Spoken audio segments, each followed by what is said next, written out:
Bob D.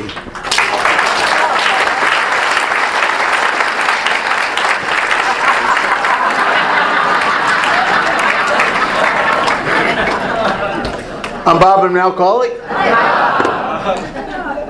Sober since October 31st, 1978. I have a sponsor who's sitting in the front row.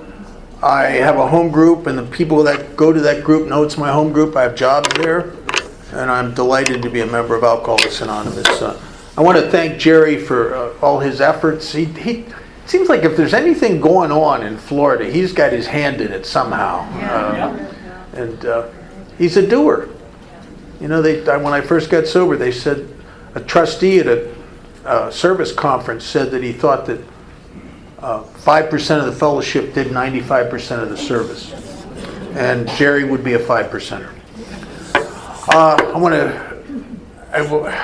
All the speakers this weekend, what a great,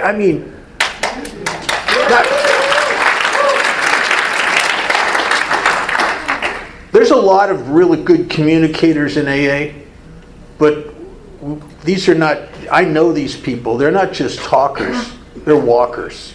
They're the real deal off the podium, and that's important to me. Because I think sometimes one of the greatest things we do is I think the way we actualize to carry the message is by our example sometimes. It's the strongest thing we got. And these guys are all good examples. And I'm proud to have them as my friends. And especially Debbie, I have to say that because she sponsors my wife. I have an open account now with Fruit Basket Company. And I want to welcome the new people. I'm glad you're here. Sean, where are you? Over here. Oh, I'm glad you're here. I mean, where else are you going to go?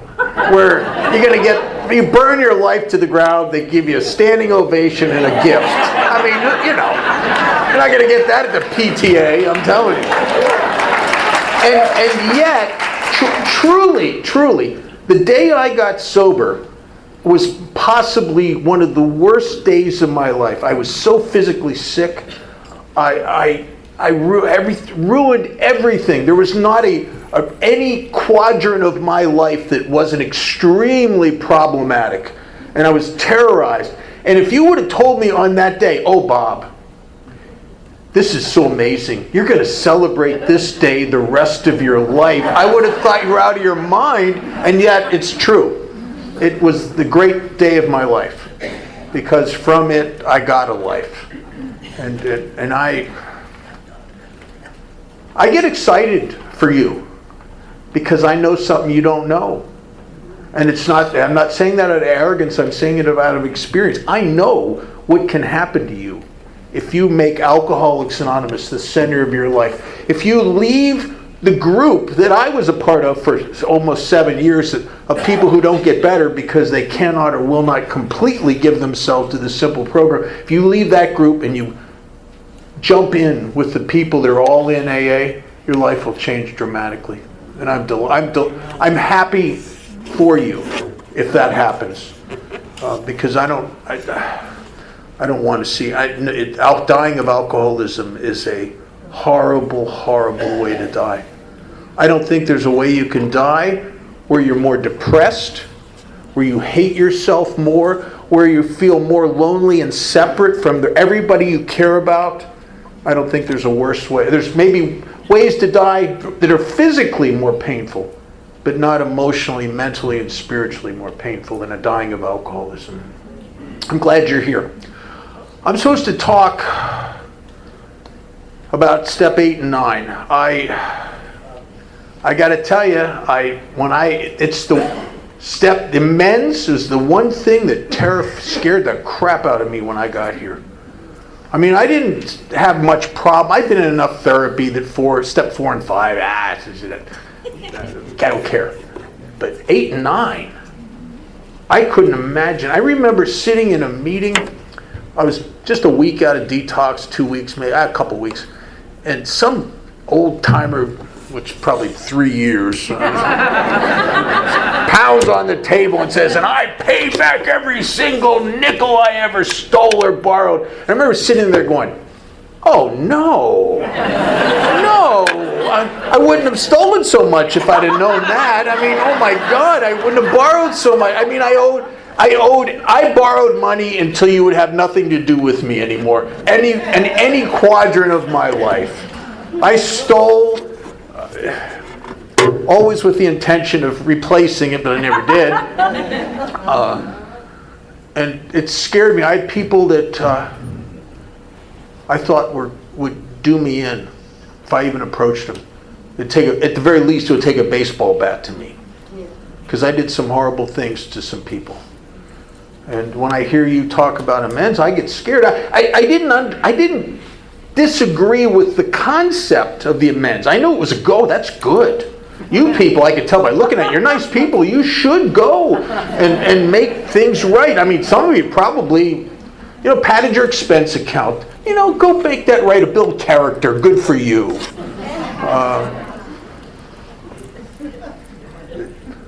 I had a guy, when I got sober, I couldn't find him for 35 years. I took a hunting knife with a blade this long and put him in intensive care for about 8 weeks. He almost died. I did things to my mother and father, and the only thing they ever did wrong, I tried to find fault with them, but the only thing they ever did wrong was they loved me.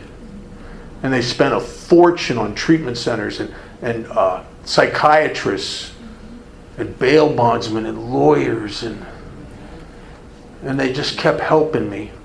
And when they stopped because they couldn't take it anymore, I got so angry, because no matter how far down you go, what a piece of crap you feel like you are, you can't stand being thwarted. You know what I'm saying? They thwarted me and wouldn't help me anymore. No more money, no more nothing from them.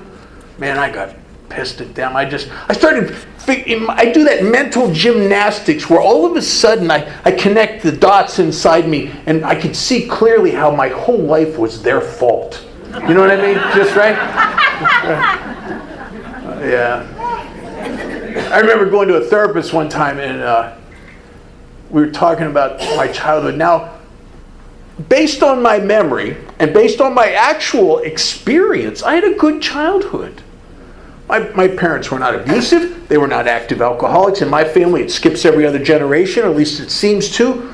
I had a good childhood. I was wanted for nothing. They did a lot of I had some great Christmases and birthday parties, surprise party. I mean, it was just a good childhood. The problem with my childhood is I was in it, right? I look back over my childhood, the only thing I can remember with any clarity is me. I mean, I can't tell you what my parents struggled with, or in sobriety, I started looking back and looking at it from their side of the street. Wow. My parents, I had great parents.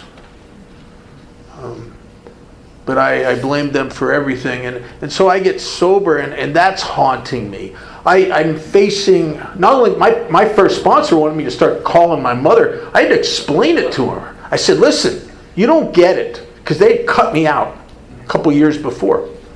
They won't take my calls. And he said something that was amazing to me. He says, don't call collect. Where do you get that? I mean, is there some kind of secret behind a barbed wire fence sponsor school out in the desert somewhere, the test site or something? I mean, Jesus. I would have never thought of that. It's sad. It's sad, and it shines a strong light beam on my selfishness and entitlement and ego, but I wouldn't have thought of that. And I had 2 years in prison that I was convinced I was going to have to do. In Pennsylvania, I was arrested for a hit and run DUI in a stolen car that, my own defense, it was borrowed. But that's, And I went before a judge, and he scared me. He sentenced me to 2 years in prison, and then he stayed the commitment. Like, we're not going to carry that out. and instead you're going to go into this long-term treatment center called the ARC House. And if you can stay in there a year and get good UAs, good PO report, make the restitution, do all that stuff, it'll be a misdemeanor time served. If not, kid, it's 2 years and it's a felony. And so I couldn't stay sober a year. I couldn't stay sober except for a few months, toughen it out. I can stay sober a little bit. I get like a mule in a hailstorm, just kind of hunker down and take it, day in and day out. But eventually I just get it up to here with being sober because I'm not doing anything except not drinking and going to a few meetings. So my untreated alcoholism is destroying me. And it's pushing me, as it always did, nudging me gradually back to picking up another drink. It always did that. I think an alcoholic of my type, the question is if you get sober, physically sober, and you're not buying the whole package here, I think the question is not if you're going to drink again. I think the question is really when. Because my untreated alcoholism, I am not a problem drinker. I'm the guy with chronic alcoholism. And for all practical purposes, it begins where the bottle ends. And yet, the only thing that I know for sure that makes me an alcoholic is when I do start to try the medicine again, I can't stop. I have that allergy. And so I got sober and I made the mistake of telling I was so jacked up with anxiety about the 2 years in prison that I made the mistake of telling my sponsor, and I didn't want to do anything about it. I just wanted to ventilate. Maybe I could feel less anxious if I talked about it, right? That was big back in those days in the treatment centers. Ventilate, talk about it, talk about your emotions. Don't do anything about them, just talk about them, right? And I thought, well, I'll talk. So I told him about that, which was a big mistake because he almost instantaneously starts pushing me to contact the courts in Pennsylvania and offer to go do the 2 years. I thought, do you ever hear something, direction from your sponsor, and you think, oh no, oh no, I got the wrong sponsor. I could tell right then and there, wrong sponsor. But he convinced me it was absolutely essential because he kept asking me the right question. He said, do you want to drink again? And I don't, because my drinking had turned on me. And I don't know what was more miserable, the way I felt sober or the way I was at the end of my drinking when I drink and cry and in depression. No, I don't want to drink anymore. And he said, you want to die of alcoholism? I said, no, I don't want to die of alcoholism. He says, you have to do this, kid. Because he put it in a way I could hear it. There's a great line in Working with Others. It says, we try to approach the new man the way we could be approached at the table's return. And he was good at that. He said, kid, how long are you going to be able to stay physically sober looking over your shoulder? Haunted by the anxiety of this thing that's hanging over your head. Every time you see a cop car go down the street, your gut's going to twist up because you're going to think he's got your picture on his dashboard. How long before you're going to have to drink, kid? And I knew it. I recognize the truth. I just don't always like it. And I knew what he was saying was the truth. That I would, if I'm going to stay sober, I had to put this behind me somehow. And he walked me through this whole deal. He told me what to do. He said, I want you to write your PO a letter and make sure you put the address of the Samaritan house where you're living in the letter. I thought, no. They'll know where I am. They could come pick me up. And he got excited. He says, oh yeah, we want him to be able to do that. I thought, oh my God. It's like, I'm getting the gift. Oh, jeez. And I wrote in the letter, I told him where I was. I told him that, I told him what he told me to tell him. I'm prepared to come back and do the 2 years. Anything else you want me to do, it's fine. Whatever you want. And he said, tell him in the letter, tell your PO in the letter that you're calling. Give him 10 days. I remember he said 10 days. 10 days will give him enough time to receive the letter and figure out what they want to do with you. And so I wrote that letter, and took it to the mailbox. I'll never forget this. I dropped it in the mailbox, and then I'm trying to get my arm in there, right? You know those mailboxes, they can't get your arm in there. And it's a tough 10 days, I'll tell you. You know, I can't sleep. I'm in my head thinking, wonder if I'll find a girlfriend in there. No. Crazy thoughts, just haunted by this. Because I've been in jail on several occasions. I still have a scar from a fight I got into in the county one time. I don't jail well.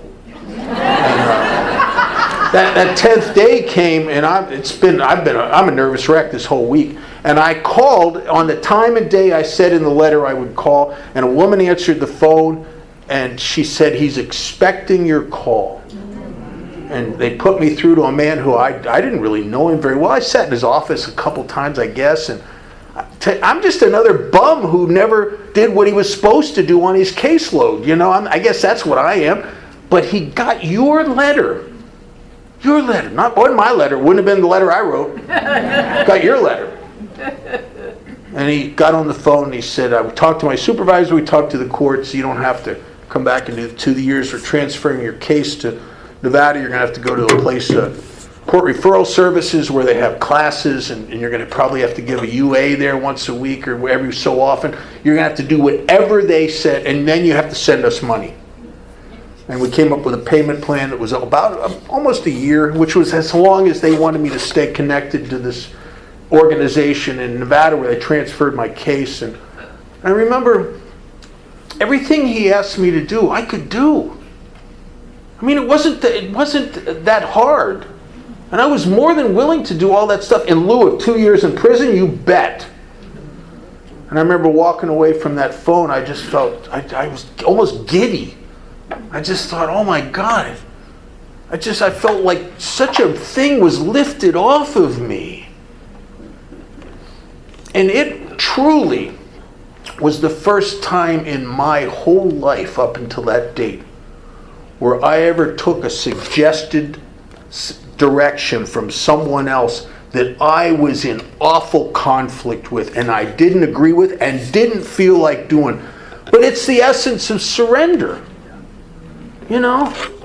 That's what surrender is you lay down, you stop defending yourself, and you just wait for somebody to tell you what to do. And I did what he said. And I got off the hook. I tell you, so I have 11 felony arrests and no felony convictions. I tried to do that global entry thing. The guy couldn't believe it. He said, "How could you have that, man?" I don't know. I don't know. And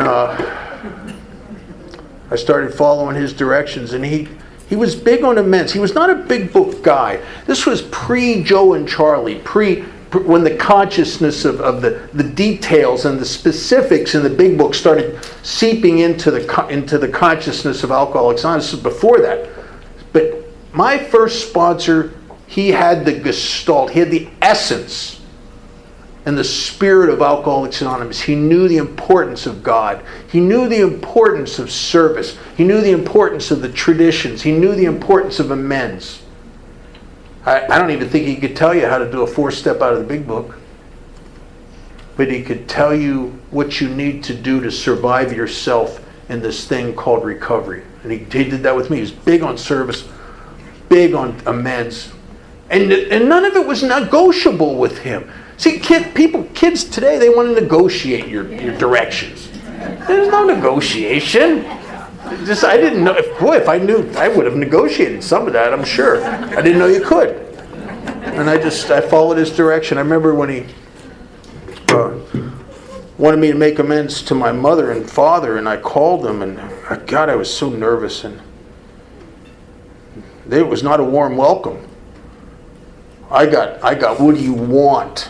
kind of, you know what I mean? And then my mother panicked for a second when she realized that the operator didn't ask her to pay for the call, and then she thought, "Oh my God, you're back in Pennsylvania again." No, I said, "No, Mom, I'm in Nevada." And I told her I paid for the call. Her voice shot up an octave. She went, "You paid for the call?" It was so out of character because all she knew of me was the Bob that from the time he was probably 12 years old, 13 years old, who was dominated by alcoholism. This disease of what the book says were extreme examples of self-will run riot, though we usually don't think so. Well, they knew about that. My mother used to try to tell me how selfish and self-centered I was. I couldn't hear it, went over my head. She said to me one time, she said, she said, you think you're the center of the universe. I was just a little kid. I was probably preschool. I was probably 4 years old. 5 maybe. She said, you think you're the center of the universe. I went like this. I went.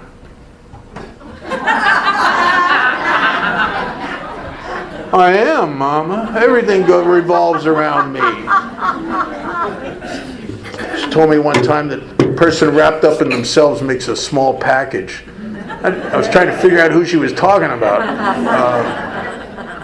And I was selfish and self-centered before. Matter of fact, when I found alcohol, I'm not only an alcoholic because of what alcohol did to me, that phenomenon of craving, but I'm also created an obsession with the effect produced by alcohol because of what alcohol did for me.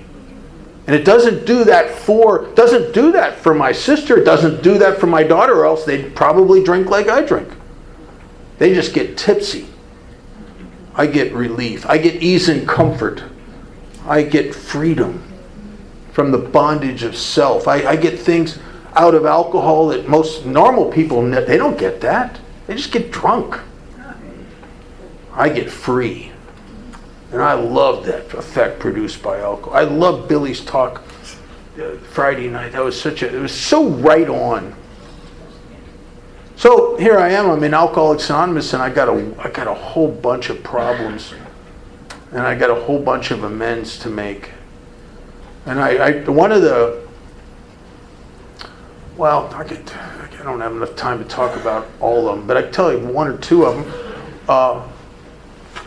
It took me a long time with my mother and father. I mean, a long time. And I kept thinking, amends it's so essential to have a grounded sponsor who believes and trusts in the actions and principles of Alcoholics Anonymous. Otherwise, most of us would take a run at it and then go. Just, all right, I'm done. I said I was sorry. Screw you. But I had a sponsor who just kept me at it. You got to keep acting like a good son. He told me I had to send my mother and father a card or a gift or something on their birthday, their anniversary, Mother's Day, Father's Day, and Christmas. I remember the first Christmas. I'm calling them on the phone, and they don't want to talk very long to me. I hurt them bad. And my dad wouldn't talk to me at all. And I sent, first Christmas, I sent my mom a little thing, and I sent my dad a necktie, and I didn't even want to send it. I told my sponsor, I said, I don't even want to send this. But it was all I could afford. I have a minimum wage job, I don't have any money. And it was the best I could afford for Christmas to get him, and I didn't want it. It just was pathetic. I mean, if I got my dad a 10,000 square foot beach house, it wouldn't scratch the surface how far behind I am with my father. I'm going to get him a $9 necktie. I just want to shoot myself. Jesus, so pathetic. But you know how people in AA are. They say it's like they just pull these cliches and throw them at you. Like, well, it's a thought that counts. You ever been in AA and feel like the cliches, like you're being pelted and stoned to death by refrigerator magnets in a recovery bookstore? It's the thought that helps. One day at a time, first things first. Just whoa. and I sent it out, and the week after Christmas, I called, as I did every week. And it was the first time my father ever asked to talk to me. He wouldn't talk to me. And I really hurt him. And he asked to talk to me. And he got on the phone, and he couldn't talk long. And he wanted to thank me for the tie and tell me what a nice tie it was. And his voice started to crack, and he had to get off the phone. He gave the phone to my mother. And it was something, and I didn't understand it right away, but something had just happened there. And I think what had happened is the wall came down just for a moment, and then went back up again. But that's kind of what you get if someone loves you and you break their heart over and over and over again. Don't expect a warm homecoming. I mean, when you think about it objectively, if my mother and father, if I'd have called them up after everything I'd done, I heard that I stole so much from my family that my dad became friends with the guy who owned the pawn shop in the town we lived in. When they cut me out of their life, I found out through my sister that my mother now, who was a therapist, worked for mental health, MHMR, was now seeing her own therapist and taking medication. Because even though she physically cut me out of her life, she couldn't cut me out of her heart. And she had to shut that off, the worrying about me all the time. My dad just slept a lot of hours every day. And I would have told anybody to listen to me. I didn't hurt anybody except myself. I gutted the two people that loved me and sacrificed the most for me. And then made it their fault. Right?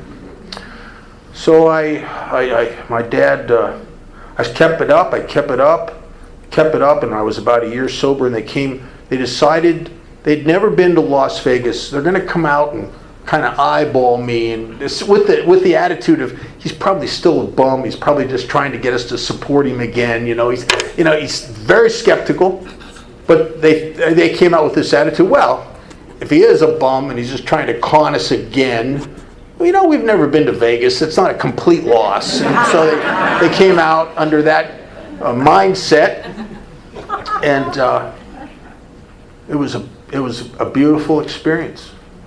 I took him out to dinner with my sponsor and his wife. My sponsor told me to ask him to come to your home group. It was an open meeting, and which was brilliant, because you'll never see a better version of Bob than you'll see me in my home group with guys I sponsor, old timers I respect, the people I run with, my road dogs. You'll never see a better that's me at my best. And they got to see that, and they fell in love with Alcoholics Anonymous. I don't think they understood it. My mom came to understand it. My dad, I don't know if he ever really got it, but they liked what they saw in me when I was with you. And right before they went back to Pennsylvania, they were staying at the Stardust, and I met them at the coffee shop.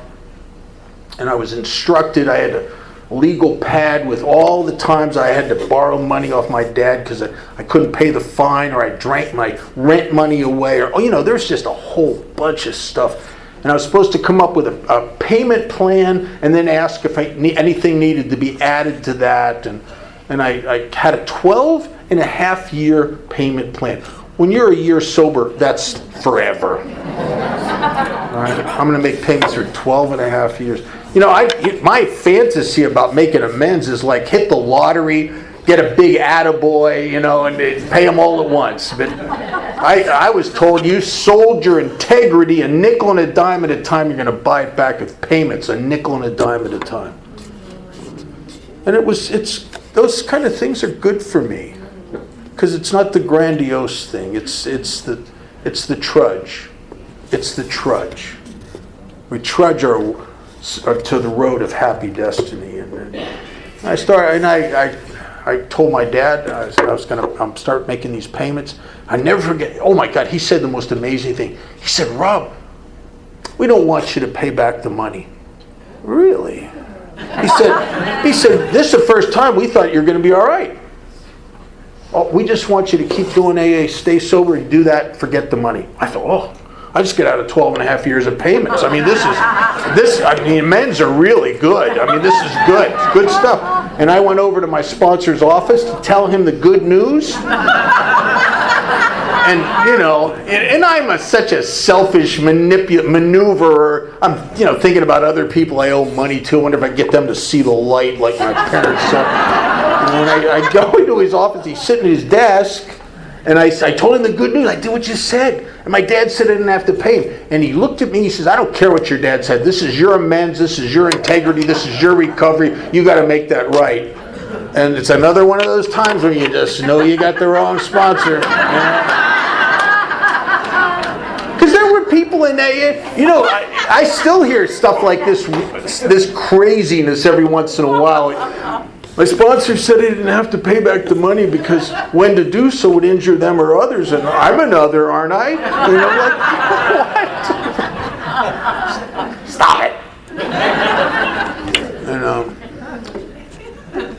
And I had to find a way to pay it back to my dad the way that he would take it, and I did. God facilitates you if you want to do the right thing. It doesn't matter how afraid you are. It doesn't matter how convinced that you are that this is impossible. I can't make this right. From the moment of desire to make it right, God starts shifting stuff around. Carl Jung called it synchronicity. It's a view of the universe where you need to go over here and do this, and you can't. The abyss from where you are to where you need to go is so insurmountable. It's an impossibility. And yet, from the moment of desire, the universe starts massaging itself to make the impossible an inevitability. It just takes time, and that happened with me, and I got to pay all that money back to my dad in a way he would take it. And what a game changer that was. I was, I don't know exactly, I think I was probably 5 years sober when I took that money, all that money back to Pennsylvania and gave it to my dad. And my dad and I were okay. I mean, I'd made a lot of verbal amends to him. I was trying to act like a good son, but there was something that wasn't right with. Do you ever get that feeling like you're around someone and their actions say that they kind of forgive you and they love you, but there's something in the pit of your stomach that ain't right. You know what I mean? That's just that feeling of separation. It felt like my dad didn't respect me. Now, I don't know if that's true or not. I don't think it was true. I think that's me projecting the fact that I don't respect me onto him. But when I gave him that money, it was a game changer for me. All of a sudden, I felt like for the first time in my life, I was a man in his eyes. And the first time in my life that not only that he respected me. And you don't know what you need and what you yearn for until you get it. I think I always wanted my dad to respect me. Because love's not enough. I wanted his approval. I wanted his respect. And I didn't even know how badly I wanted it till I got it. And what a gift. And he died not too long after that, maybe a year, if that, I guess. And I was able to go back and be there for my family. I was able to go back, and it was my mother, my poor mom. She was devastated. They had an amazing marriage. I mean, I never saw them fight. They were together every day, except for when he went through a work thing where he had to travel for a while. When he was starting the Department of Environmental Resources, he had to hop around Pennsylvania for a while. But other than the startup of that organization that he administered, other than that, my parents were together every day. I mean, they were very close. They never fought. And when my dad died, it messed my mom up. It gut shot her. And she got really depressed, and just the grief was palatable if you were in the same room with her. And it was in me too. I grieved my dad. I grieved his loss because it was just getting really good. It was getting really good with him. I would have liked, and I'm a more kind of guy. I wanted more of that, but you get what you get. And I felt horrible from my mother, and I tried to talk her into coming to Las Vegas. I said, because she liked my friends in AA, and she liked to play those nickel video poker machines. I mean, she never hurt herself too. I don't think much with that. But she liked the entertainment value of it. She loved the restaurants in Vegas. She liked going to the AA potluck, all that stuff. So I said, you should move. Sell the house, move. She said, I can't. People will be traipsing through this house. It's too much. I can't handle it. I just can't handle it. So I backed off, and 2 weeks later she calls me up. She says, I sold the house. I said, really? How'd that happen? She said, well, I was looking out the bay window, and a guy that your dad and I knew for a long time was coming out of a house across the street for sale. I just went and said hi to him. He came over and said, what are you doing? He says, I want to buy a house in this neighborhood, but not that one. I want one like yours. And my mom said, oh, you can buy this one. Next thing I know, there's a moving truck on its way to Vegas. You know, you can run away from home. They'll find you. And she came to Las Vegas, and she would go to open meetings with me. She loved AA. She really liked it. She liked the humor. She liked the heartfelt stuff. And there was a guy named George Dunn who got sober in 1978 when I got sober, but he was my mom's age.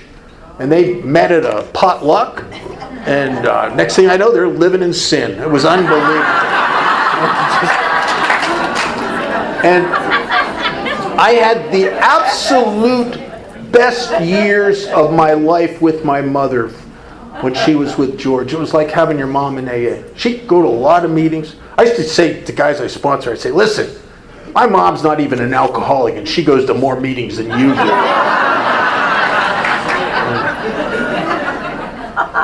And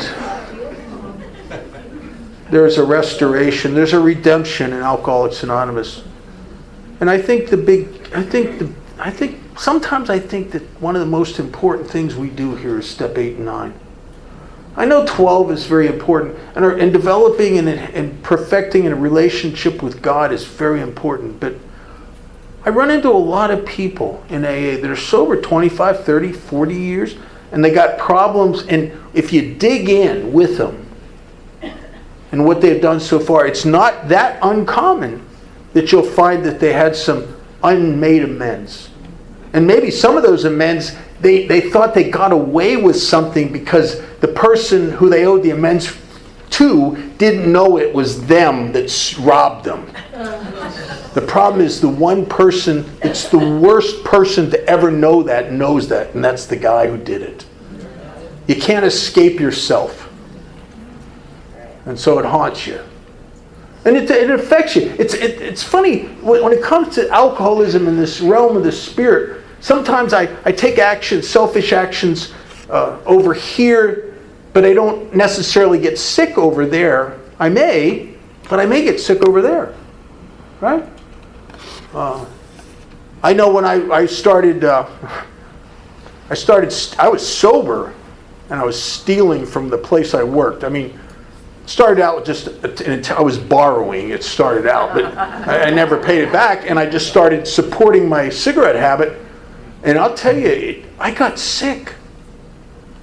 It was, and it's funny because it's like all of a sudden, I'm going to meetings, and I'm always a little judgmental, I suppose. It's a fault of mine. But I'm getting extremely judgmental. It seemed to me, once I started stealing from where I work, that everybody in AA is phony. Everybody in AA is full of crap. You sound like a Hallmark card in a recovery bookstore. Stop it. You know, people, you can hear the angel wings flapping in the background when they share. You know, I was that kind of guy, right? And I didn't know. I didn't connect the dots. And it's because I'm stealing. I'm a liar, a cheat, and a thief, and I'm projecting it on you. And I was working in a retail store, and one of the things we sold in there, we sold alcohol. And I'd been working around alcohol for, some time. Maybe a year, I guess, I don't know. A while. Didn't mean nothing to me. It was like exactly what the promises in step 10. A position of neutrality, safe and protected. We're not tempted. It was like selling shoes or something. It meant nothing to me. Until sometime after I started stealing. Then all of a sudden, my perception very subtly started shifting a little bit. Just a little bit. And I remember one day I was at work and this guy comes in. He's one of our regular customers, and nice guy. And we got some new stock in, right? And it was on the shelf right behind the cash register. And he got so excited. He went, "Oh my God, you got Jägermeister?" He said, oh, it's like cocaine, alcohol, and opium all mixed together. It's the most amazing high. And when he said that, I remember, here's what happened to me. I looked at the bottle and went, really? Frightening. Because it looks, when you're sick, alcohol looks like medicine. Right? It started to look like medicine because I ain't right with myself and I ain't right with life and I ain't right with God. How do you have a conscious contact with God when you've been stealing from His kids, right? So I had to go make that amends, and it was a tough. Oh my God, the whole. Making amends for things you did when you were drinking is one thing. I mean, you can hang the behavior. I was drunk. I'm sorry. Here's the money I owe you. You can hang it on being drunk, that you weren't in your right mind. But what do you hang it on when you're sober a couple years and you're going to meetings and pontificating about your rigorous program of honesty in AA and you're stealing from where you work every day? And it started building up, and I remember I went to my boss. I was scared. I was afraid I was going to drink. And I went to Dick and I said to him, I've been stealing from you. He didn't even hear me at first. And he's something on his mind. And I said, I've been stealing quite every day now for a while. He said, stealing? And it was like somebody threw a bucket of water. Stealing? What do you mean you're stealing? And he started yelling at me because he'd been very good to me. And it really hurt. He gave me a job when I couldn't get one. He helped me. He loaned me money when I needed it. To get on my feet. He was like really good to me. And I really hurt him when he found out I was stealing from him. And I told him, I said, I'll pay you back every cent. And he didn't fire me, which I was convinced he would fire me. And he didn't fire me, and I continued to work there, and I tried to figure out how much I'd stolen, and it was a lot. You know, it's like many months of every day stealing a couple packs of cigarettes, a 6-pack of Diet Coke on occasion, you know. And I don't have the money. So I figured out to the best of my ability what I thought it was. I added on another 10%, and then I added on another $50 just to be safe, because I know me, if I misjudge it, it's not going to be in your favor. You know what I mean? I used to chip our money and buy a pound of marijuana, and I'll cut it up. So I wanted to be free of this so bad, I added the $50 and the 10%, and I started making the payments. The book says something that's remarkable. It says you'll be amazed before you're halfway through. And that's probably in the ballpark of halfway through these payments, where all of a sudden I really started like working there. I don't want to work anywhere. I remember thinking to myself, you know, I like the customers, I like the other employees, I like the guy I work for. I could work here the rest of my life. It's not a lot of money, but it's good. It's enough to get by. And I eventually went to work. A guy, right after I paid that back, within 30 days, somebody came. I wasn't looking for a job. A guy came to me out of nowhere and offered me a job for twice as much money, with a chance to run this huge retail store that he owned. And I told my boss, I said, and he said, you can't turn that down. You got to take that, kid. I'm not in a position to do that for you. Take it. And I went and worked for that guy. Never stole nothing. I never even took a ballpoint pen home. And I gave him a dime for his nickel every day, because that's what you taught me. You taught me that I have a responsibility for, because I was years as a horrible employee to write that. And Chuck Chamberlain told me the secret to going to work. He said, kid, you got to go to work for one reason and one reason only. It's not getting appreciated. It's not how much you get paid. You go there to help God's kids. That's it. And I was doing that. And I ran that place. I was the manager. And I go into a Denny's restaurant one night after a meeting. And the guy who I worked for, robbed, paid back. We were pretty good friends. We were good. And he's sitting in there with his wife in a booth. And I went up to him. I said, how you doing? And he said, well, doing all right. He said, you might have heard I'm a little disappointed. I was trying to sell my store because I'm burnt out. I wanted to retire. And I was selling it to a guy from out of the country, and he couldn't pass there's gaming and there's liquor license. There's a whole bunch of hoops you got to jump through to take over a business like that. And he said, I got it back in my lap. They took away his license, his temporary license, and he said, I'm a little sad. I thought I could retire. And I said to him, and I don't know where these words came from. I said to him, God, I'd like to buy your business. And the minute I said it, I was embarrassed because I don't have any money. I said, but I don't have any money. And he asked me to meet him later that week at my lunch hour, or at lunchtime. It was my day off, actually. And I remember walking in that same Denny's. He was sitting in that booth, and he had a manila, one of those folder things with a whole bunch of papers in it. And I sat down. He made me a proposition. He said, if you'll come back and work for me and run my business, he said, it's in the red right now. The guy that had it temporarily ran into the ground. He said, it's not even profitable right now. He said, but if you can get it up into the black and you can maintain the profits margins that we used to hold, and you do that at the end of, he said, you'll get 10% of the company every year. And at the end of 5 years, you'll be able to buy me out for fixtures and inventory, etc. And he said, it'll be yours. And it blew my mind, because if you saw my resume, oh my God, it was like these big blank spots. How do you explain? Well, I sold some blood. I mean, how do you explain?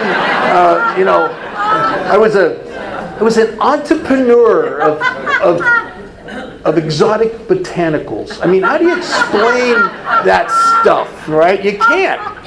And so I flunked out. I went to some great colleges, flunked out every one of them. Because I can't do college. You put an active alcoholic that has alcoholism like I have it on a college campus, and there's parties here, parties there, and a class there. You know who loses? The class. I mean, I'm not going to turn down free booze, and the guy's got a keg in his room, for God's sakes. So I kept getting incomplete, so I flunked out of some great colleges. So I don't have a lot of opportunity, and all of a sudden it's like God's doing something for me here. My sponsor used to say this. He said, God helps people who help his kids. And I was very involved in service. I was very involved in general service. I had been involved in 2 conferences. I did a lot of 12-step work. I was doing a couple panels into hospitals and institutions every week. I was doing what my first sponsor did. He dedicated his life to helping drunks. And I was doing what he did. And he used to say, God takes care of people who take care of his kids. And God did. And I ended up with that business. It was not doing, when I took it over, it was not doing very well. It wasn't even making any profit. And I think it was grossing about probably less than $600,000 a year gross. And I think at one point I had it up to almost $10 million. And I retired out of there. I retired young, and it was good for me. It's sometimes you get deep into your sobriety, and you've made a lot of these amends, and you have that freedom, and do you ever have that feeling like, how did a bum like me get a life like this? And I guess it's just a byproduct and a result of altruistic actions that is basically the foundation of Alcoholics Anonymous. In our 3rd step, the promises in the 3rd step, it's one of the great promises there, and it's consistently, and I think always true. I share this with guys I sponsor. We have a new employer, being all powerful. He'll provide, Bob, everything you need. You don't have to worry about nothing. It's all coming to you. Whatever you need is coming to you. All you got to do is 2 things. Keep close to him And I talk to him. I talk to him now. I've gone through all kinds of stages with step 11. I talk to him now like I talk to a friend. Conversational prayers.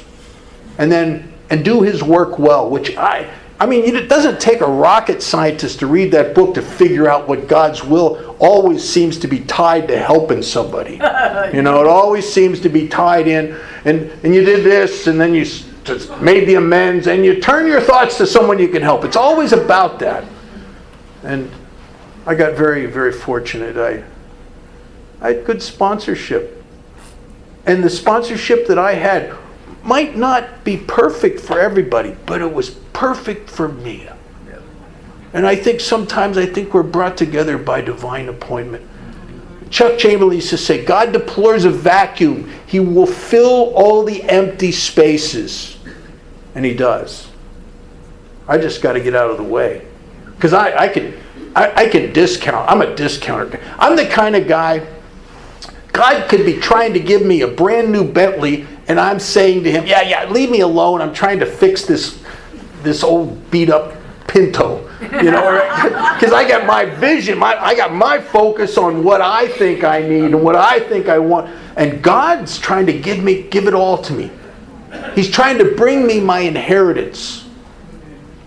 And I'll tell you, truly, what is so real for me is that it turns out that and I don't do this real well, but I try to carry out that decision in step 3. I try to live like my primary purpose really is my primary purpose. I try to do that.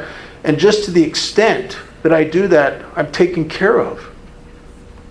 And I don't have to maneuver here. I mean, I might, but I don't have to. I don't have to defend myself. I may, if I'm scared enough, but I don't have to.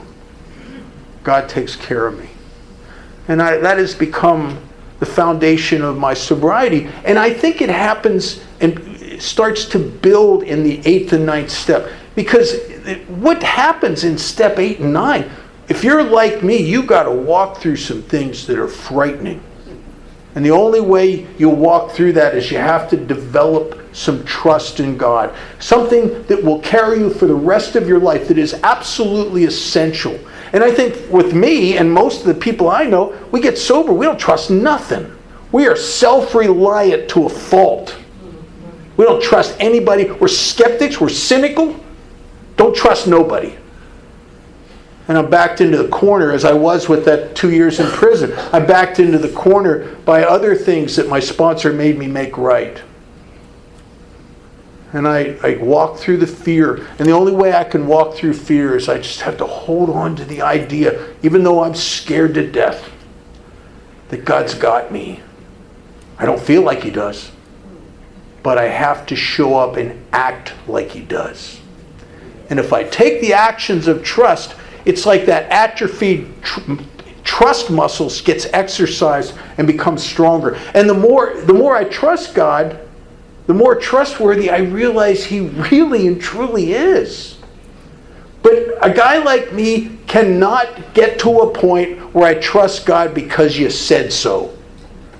I got to have an experience. And that's what I think is so beautiful to me about Alcoholics Anonymous. It's not an academic program, it's an experiential program.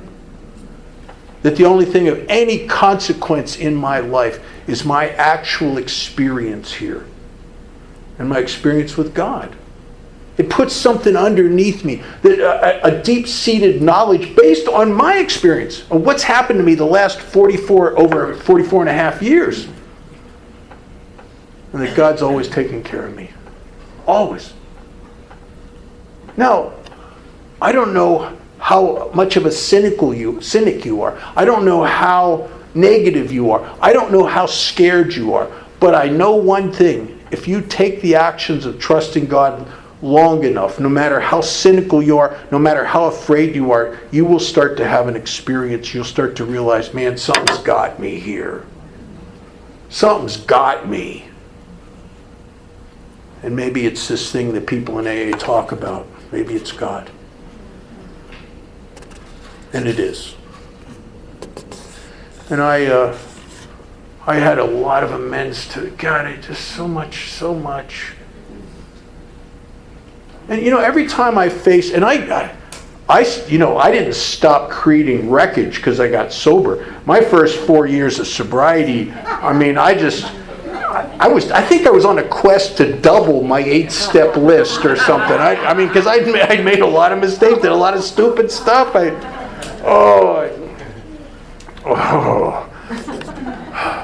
Some of that stuff was embarrassing, and I got to clear up stuff in my sobriety just as much as I did from my past.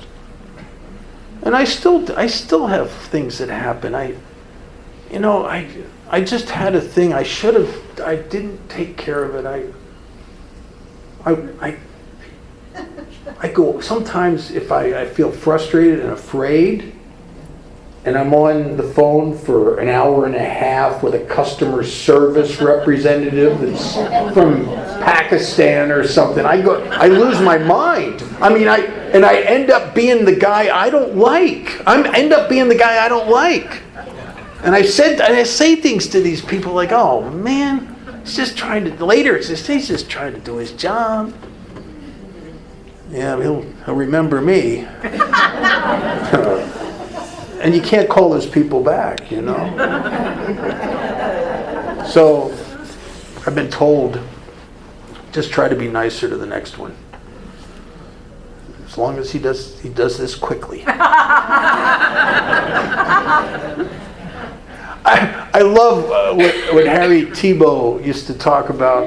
He used to compare my alcoholic ego to His Majesty the baby, divine ruler of the universe. That's where the intolerance comes from. It's like these people should not act this way in the royal presence. It's where my impatience comes from. It's beneath me to have to wait. I remember early sobriety, I had to go to DMV, 2-hour line. I didn't even know anyone else was in that line. I knew I was in it. Oh my God, I was getting so crazy. I remember thinking, I wish I had a gun, machine gun, just mow these people down. And what is that? It's because of an ego that sometimes captures me, and as the book says, puts me in its bondage. And so, amends is never over, I had to make amends to my wife. I had to revisit it a couple times. If we were over in England and... Okay. I'm going to try to paint the picture of what actually happened without making me look better than I was, because I was a jerk. I want to go to an AA meeting. I feel like I need an AA meeting.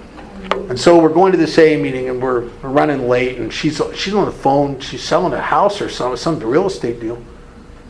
And I get like blinders on. Like all I could see is I gotta get to me. And evidently, she's walking at one slower pace, and I'm walking at one quicker pace. And the gap between us, next thing I know, I'm in the meeting. Where'd she go? And I don't even, and she was left in the rain on the streets of London. It was horrible. It was just...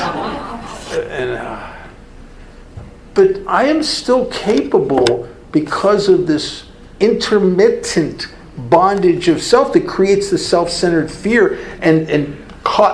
You scare me, or I get anxious and afraid, I'll compromise spiritual principles. I'll compromise my own moral compass if you get me scared enough. And so this game is never over, this thing of amends. And I love the fact that back behind the 9th step, we have the 10th step. And the 10th step, in case you're like me, and you think it says, continue to take personal inventory, and if ever you were wrong. It doesn't say that. It says when. No one among us has been able to maintain anything like perfect adherence to these principles. I leak. Because I leak, I have to make things right. Try. And I'm not very good at amends. I'm not very good at conflict. I'm not very good at a lot of things. But we just try here. That's all. If I could just, if this next year, if I could look back at the end of it, and I could say to myself, in a couple small areas, you were a little bit better than you were a couple years ago. Just a little bit. I'd thank God, and I'd realize the truth that God's doing stuff for me. I said to him in that third step, here, build with me and do with me as you will. And every once in a while I get a glimpse that he's doing that. He's actually doing that. And I'm a work in progress. I love Alcoholics Anonymous. I love what it's done in my life. I want to thank my wife for coming here and being with me this weekend. She gave a great talk. She's a great member of AA. Sometimes she's maybe, at our home group Monday night, sometimes I think she's maybe a better AA member than I am. Because she sees those new girls, oh my God, it's like an arrow shot out of a bow. She's right on them. Whereas I see them and I'm starting to go to talk to them and some guy sponsored cuts into me and I get sidetracked. And how many times have when they ask for the newcomers, I'll sit there and I'll watch and I'll pick out a guy or two guys. And I'll absolutely say to myself, I'm going to go talk to this guy during the break. And I never get to him. And I always feel a little bad when I do that. She doesn't have that. She gets to him. Matter of fact, there's not a new girl that comes to my home group that's safe.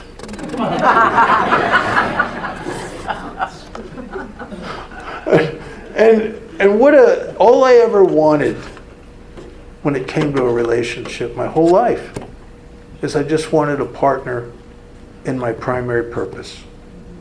I just wanted someone I could share this way of life with. Because it is the center. AA is the center of my life.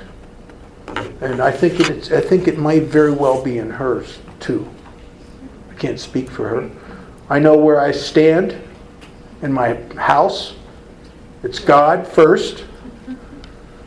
The dogs are second, third, and fourth. And on a good day, I'm in the mix. I'm just glad I'm in line. That's all. I'm just glad I'm in there somewhere. And if you're new here, welcome to Alcoholics Anonymous. Amends is frightening if you're like me. But it's the most rewarding thing you'll ever do. It's a game changer. It will change the way you feel about yourself, the way you feel about life, and your relationship with God. Because you'll have to take actions of trust. Thanks for listening.